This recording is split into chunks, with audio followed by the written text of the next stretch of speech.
Hi everyone, this is Mary Summers, the Regional Preparedness Manager for the Kentucky region of the American Red Cross.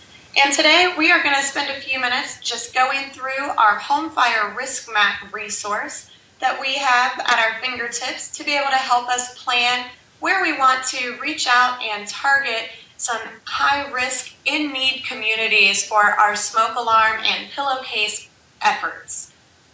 So the Home Fire Risk Map is a website where you can find a lot of information all the way from the raw data into a visual map depiction of our high-risk areas throughout not only the Kentucky region, but also the nation as a whole.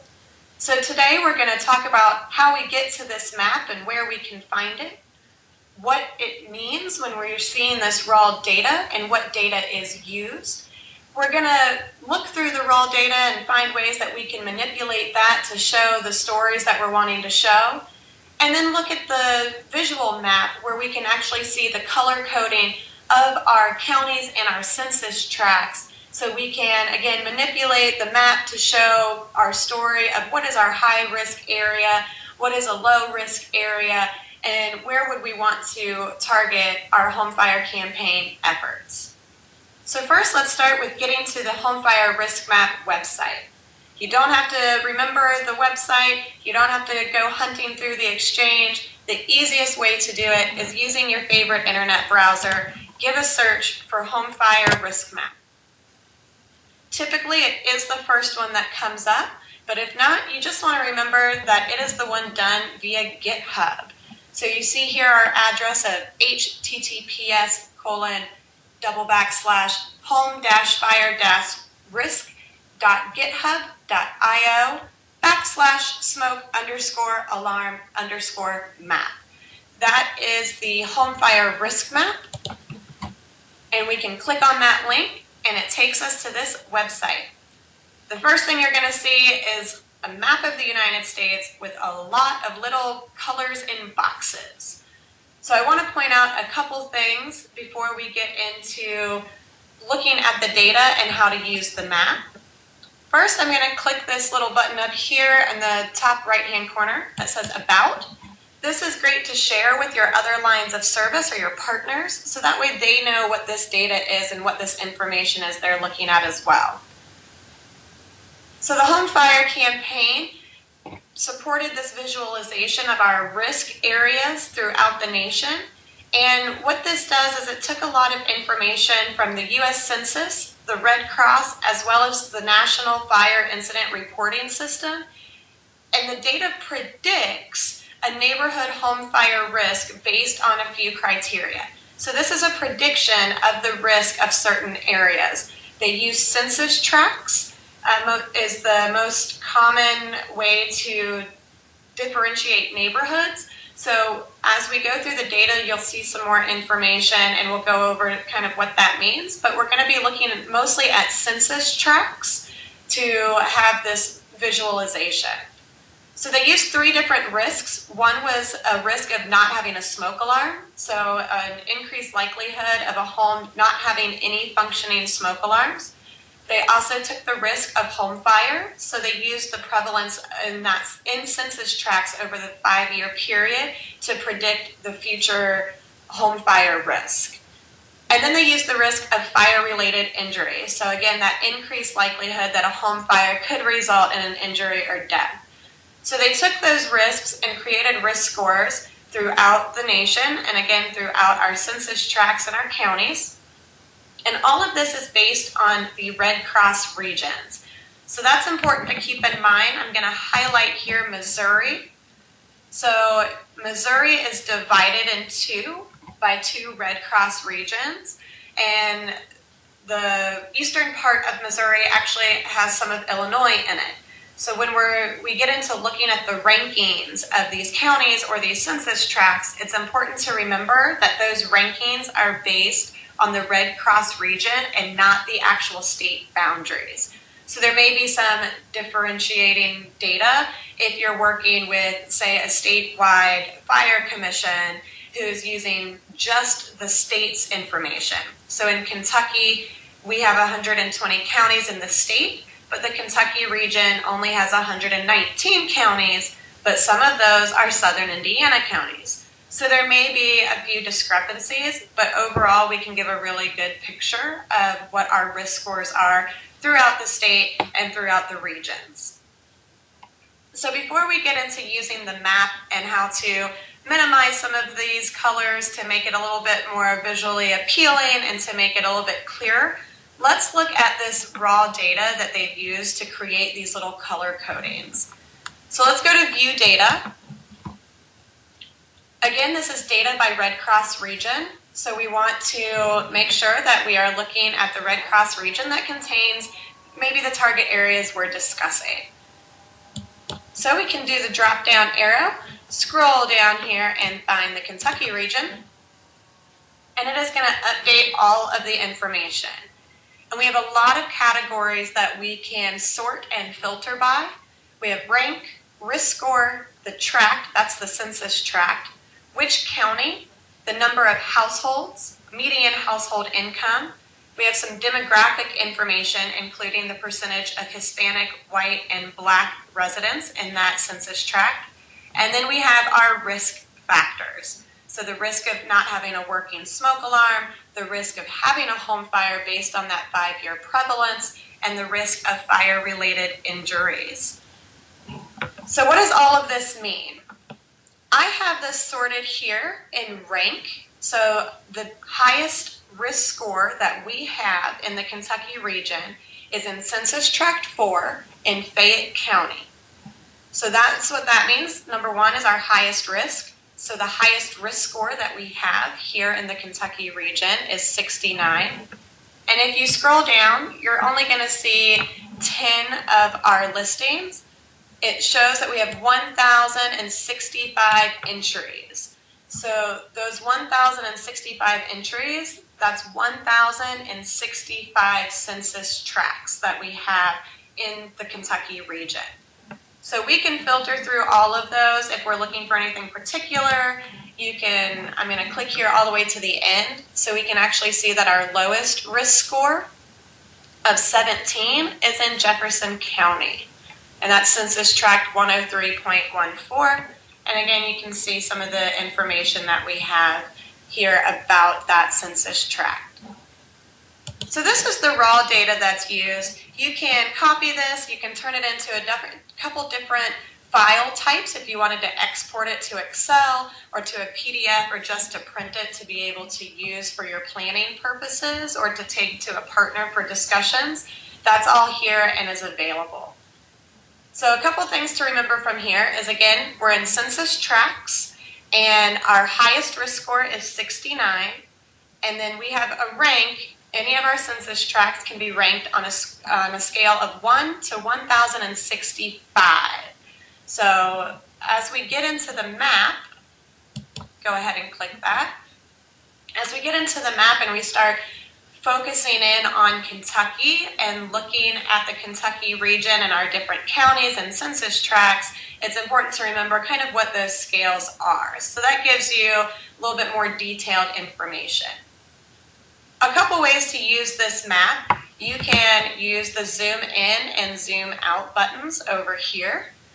If you have the scroller on your mouse, you can scroll right in. You can also search by city and then be able to get in even to a street level view of different areas. So if there is a certain city or a certain county that you are targeting, then you can type that into the search bar and be able to get taken right to that. For instance, if maybe you're not sure if it's eastern or western part of the state, it'll help take you right to that so you don't have to search around. So we have zoomed in here a little bit on Kentucky. We're not all the way in, but let's look at some of this information. You can see a lot of different colors ranging from this almost cream color white to very dark reds. Our scale over on the left-hand side, this gives our scale down here at the bottom. A least risk is all the way over on the left-hand side with that really light white color. And then our highest risk is at the dark red. So right away, we know that red means that there's a high risk. We can look at this map and already see where some of those hot spots, high risk areas are. You could do that and have a good idea for your planning purposes and not even have to do anything else. But there's some numbers that pop up here that we can talk about of what that means as well. So keep your eyes over there on the left-hand side of your screen, and I'm going to take my mouse and scroll over some of these areas. So right now, we're far enough out that we're at a county view. So you can see the risk score that I'm hovering over right now says 46, and that is ranking that county as 101 out of 119. If we scroll to another one, there's 75 out of 119, 62 out of 119, with all these different risk scores. You can also see the number of households and the median household income. Something else I'd like to do before we zoom in a little further is to look at the areas per region to view scale. So right now we've selected all. We can pull out some of those lower risk scores so that way we can see just the picture of where those really huge hotspots are. So I'm going to start over on the 200 range. So this is giving us our top 200 risk scores. We got to let the map catch up to us here. Let's see if we scroll in. There we go. So you do have to give the map a second to keep up with you. But you can see the 200 highest risk census tracts. So now we are at a level that we're close enough where we can have 200 because there's only 119 counties. We can't see the top 200. That would be everything. But now that we are scrolled in just a little bit further, we can go into that census tract level and see the top 200 census tracts throughout the Kentucky region. Let's just see the top 100. So you can see a good chunk of those go away. We can see our neighbors up here in Indiana as well. We're able to see their highest census tracts as well if they're within our viewfinder here. But we can back it out to 50. We can see the top 25 highest risk. We can go all the way to the top 10. So we can see down here, we've got a really big hot spot. Looks like a pretty rural area though. Pretty big space to only have 1,535 homes. But that is risk score of 67, ranked number 3 out of our census tracts. But something that's really cool to do with this is if we're trying to look at those top areas, I'm going to use the Louisville Metro. We can zoom in to where we see some of these high-risk areas. And we're looking here, we can see a rank of number 6 out here, just south of West Buchel. So let's see what happens if we scroll in a little bit. And again, you got to give the map a minute to catch up. We can see this census tract, this neighborhood, all the way down to street level. So we can see that we would want to maybe target this area from Rangeland Road, going north up past Shasta Trail, and the roads that are intersecting there. But if that's where we wanted to target, we thought maybe there weren't quite enough homes in that area. We can see that the households are 2,419. Say we wanted to expand. If we went out to the areas to view up to 50, now we've got some other areas that connect to that high-ranking, high-risk area that could expand our target area. So that's one way to be able to use this, is to look at which sections we would want to target. And again, we can go all the way back out to 100 to 200, and now we've got a really large area. Say we were going to do one of the signature events where we needed 5,000 homes. There, we can use this to try to estimate number of homes and to see kind of that area that we'd like to target. So we're still looking at the top 200. Let's get Kentucky back here in the center. So our top 200, we got to get back into that census tract level so we can see where all of these are. So no matter where you're based or where your partners are based, if you're looking for a certain target area, you could zoom into it. But what if you have a partner, or you're getting a grant, or you're doing something where maybe looking at this all the areas per region to view filter, it doesn't look like the risk score is that high, but you know and your partner knows that there is a need for our efforts. So I'm going to use Lexington as an example. So I'm out at the county level right now. You can tell that on the left-hand side again, you can see that risk score and then that ranking. I want to be closer in. So let's scroll into Lexington, let the map catch up, and now we're at that census tract data. So even though zoomed out, Lexington was a lighter red, it was more of that peach color. As you zoom in to Lexington and to the surrounding areas, you can see where some of those more high-risk areas are. So if you have a partner that says, let's do something in Lexington, you can then zoom in to Lexington to figure out what areas of the city are at the highest risk and would be a really great target area for a rally event or for our target county efforts or for a partner to help us get into. So again, you can scroll all the way into the street level. So now we're looking at Lexington and we can differentiate between those neighborhoods as to which ones are higher risk. Again, really cool tool to use.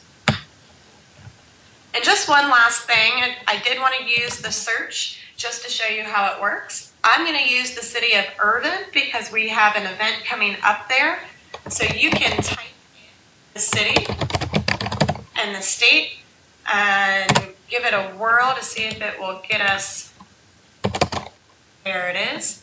Again, this has a lot of information. If you look at the very bottom of those drop downs, you can see Irvin and North Ayrshire in Scotland. So this is not just a US map. So we've got to get pretty particular, give the map a minute to catch up with you. But we can click on that. And now we have scrolled into the city of Irvin over here. We can let our map catch up with us to get some street level views and some street names of where we want to target. And we can also back it back out so we can see where this compares to maybe some of the surrounding areas.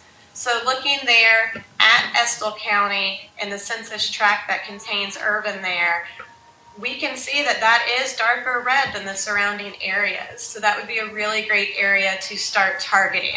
And fortunately, we've got a great partner down there coming up towards the middle of November. So we're going to be having a rally event there in the city and hopefully be able to make some homes safer. But this was one of the tools used to determine if that was one of our high priority areas or not.